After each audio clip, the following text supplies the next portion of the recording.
Of the things we know, these four are pretty certain. There are some things in life that are just plain unavoidable. There will always be things we find appealing and things that we find unappealing or aversive. And there will certainly be situations that end up being both. None of this would cause any problems if our brains weren't designed basically as problem-solving machines. But they are. And so we can get into trouble when we run into situations that are both unavoidable and aversive. It's not that the brain's solution won't be ingenious. It will be. It's just that the solution won't actually solve anything. And the harder we try to escape the inescapable and fix the unfixable, the more frustrated we're likely to become. An alternative approach comes from radical behaviorism, and it's called acceptance training. This isn't about accepting, as in putting up with or giving into, or adopting a grin-and-bear-it attitude.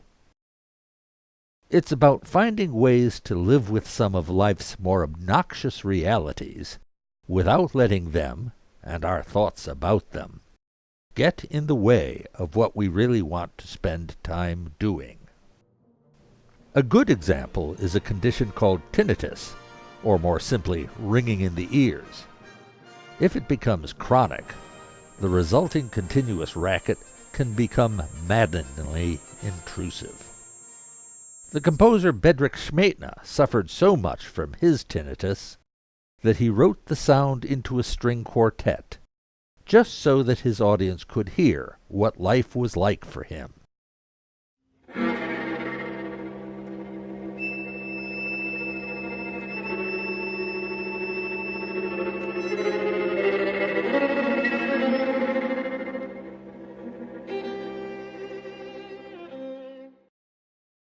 There is no cure for tinnitus, so it seems remarkable that acceptance training can help sufferers, even though it doesn't eradicate the condition.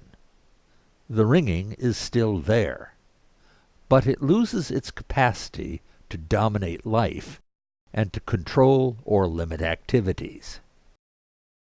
Typically, modern medicine usually talks about curing, so suggesting that we can't fix things, but somehow that's not going to matter, can sound implausible, if not downright crazy. But it works, and often it's the only realistic choice when we find ourselves caught between a rock and a hard place. Acceptance training is solidly based on well-proven principles of behavioral science, and it can often be an effective way forward in situations where few really good alternatives exist. At North Mountain Cardio, we've developed acceptance training programs for a variety of medical problems. The one we particularly want to tell you about is aimed at medication side effects. But that's the topic of our next video.